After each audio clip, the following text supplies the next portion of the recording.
दिल्ली विधानसभा के लिए चुनाव की तारीखों का ऐलान हो चुका है। चुनाव आयुक्त ने पीसी कर सबको जानकारी दी। चुनाव से जुड़ी पूरी डिटेल बताएंगे आपको।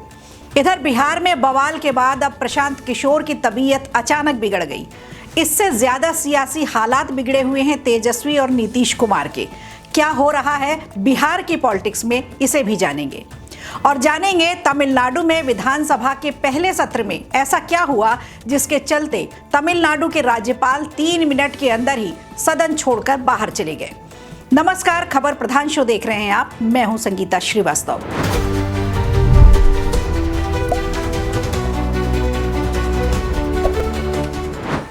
राजधानी दिल्ली में विधानसभा चुनाव की तारीखों का ऐलान हो चुका है।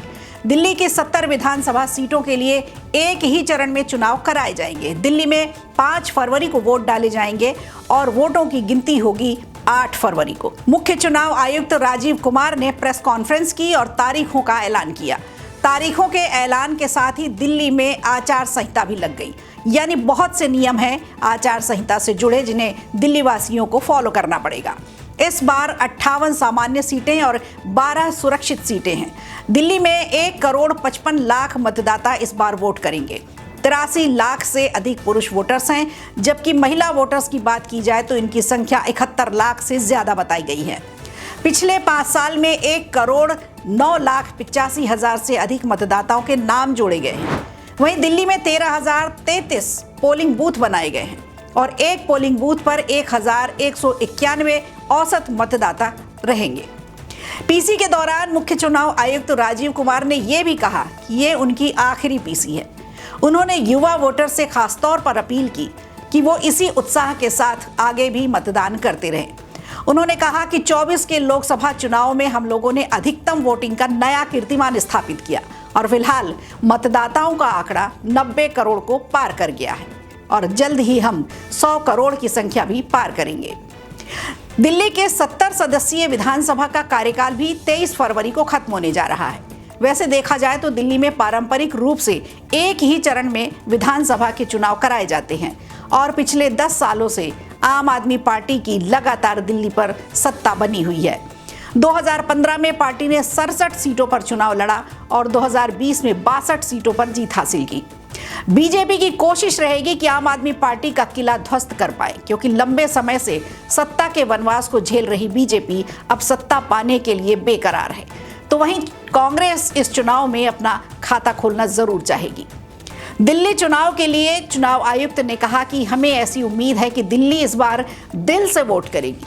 पीसी के दौरान उन्होंने एक ऐसी शिकायतों को भी दूर करने की कोशिश की जो अक्सर ईवीएम हैकिंग को लेकर विपक्षी दलों की होती है, जिसे लेकर उन्होंने स्पष्ट रूप से जवाब दिया। उन्होंने कहा कि चुनाव की तारीख से 7-8 दिन पहले ही ईवीएम कमीशन किया जाता है। इसके बाद एजेंट के सामने मॉक पोल किया जाता है और उसी दिन ईवीएम में बैटरी डालकर तत्काल ईवीएम को सील कर दिया जाता है। ईवीएम हैक हो ही नहीं सकती, ये सुप्रीम कोर्ट ने भी कहा है। इसमें कोई वायरस या बग भी नहीं हो सकता। ईवीएम फुल प्रूफ डिवाइस है।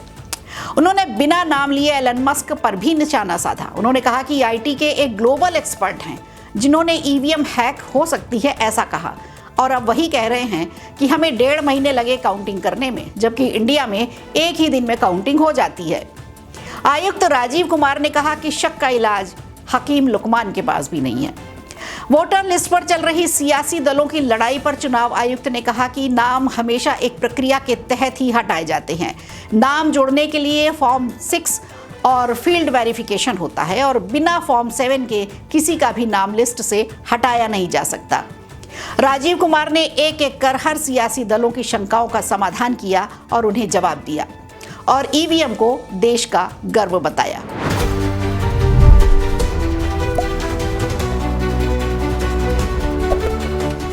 प्रशांत किशोर की राजनीति जिन हालातों में शुरू हुई उसे देखकर ऐसा लग रहा है प्रशांत किशोर और अरविंद केजरीवाल एक ही ट्रेन में सवारी कर रहे हैं। उनकी राजनीति स्टंटबाजी की कलाबाजियों में ज्यादा अंतर नहीं दिख रहा। बस इतना सा फर्क है कि केजरीवाल ने अन्ना हजारे को पहले तो अपना गुरु बनाया और फिर अन्ना गुरु बनकर गुड़ ही रह गए और चेले ने दिल्ली में सरकार बना डाली। लेकिन सियासी जमीन की बात की जाए तो बिहार और दिल्ली की राजनीति में बहुत अंतर है। प्रशांत किशोर ने जिस तरह कंबल विवाद से उबरकर धरना देने का निर्णय लिया और फिर गिरफ्तारी के बाद जमानत की शर्तें मानने के बजाय जेल जाने का फैसला लिया, जो उनके राजनीतिक विरोधियों के लिए एक बड़े खतरे की घंटी साबित हो सकता है। आपको याद होगा, पटना पुलिस ने गांधी मैदान में धरना दे रहे प्रशांत किशोर को सुबह सुबह ही उठा लिया था। करीब 6-7 घंटे एम्बुलेंस में घुमाने के बाद पटना सिविल कोर्ट में पेश किया गया, जहां अदालत ने उन्हें जमानत पर रिहा करने का आदेश दिया था। लेकिन प्रशांत किशोर हैं कि उन्होंने जमानत लेने से भी इनकार कर दिया, जिस पर उनको बेऊर जेल ले जाया गया। लेकिन जेल भेजे जाने से पहले ही जमानत के पर्दा हट गया और अदालत ने उनको रिहा कर दिया। प्रशांत किशोर ने राजनीतिक सूझबूझ दिखाकर मौके का भरपूर फायदा उठाया और जमानत पर छूटते ही अब पूरे फॉर्म में आ गए।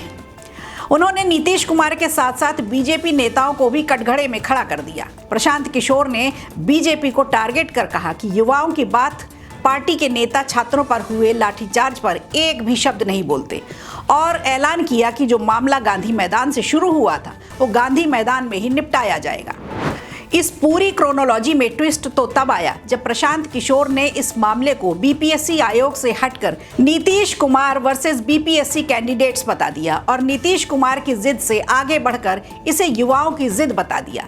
इसी बीच प्रशांत किशोर ने आरजेडी को भी नहीं छोड़ा। उन्होंने इनडायरेक्टली तेजस्वी समेत अन्य विपक्षियों को इस आंदोलन में शामिल होने की दावत दे डाली। अब ये समझ पाना मुश्किल है कि क्या ये अन्य विपक्षी दलों को चुनौती स्वीकार होगी या फिर तेजस्वी यादव समेत बाकी सभी दल अपना अलग रास्ता चुन लेंगे। ऐसे में इतना तो तय है कि बिहार में सियासी माहौल गर्म है।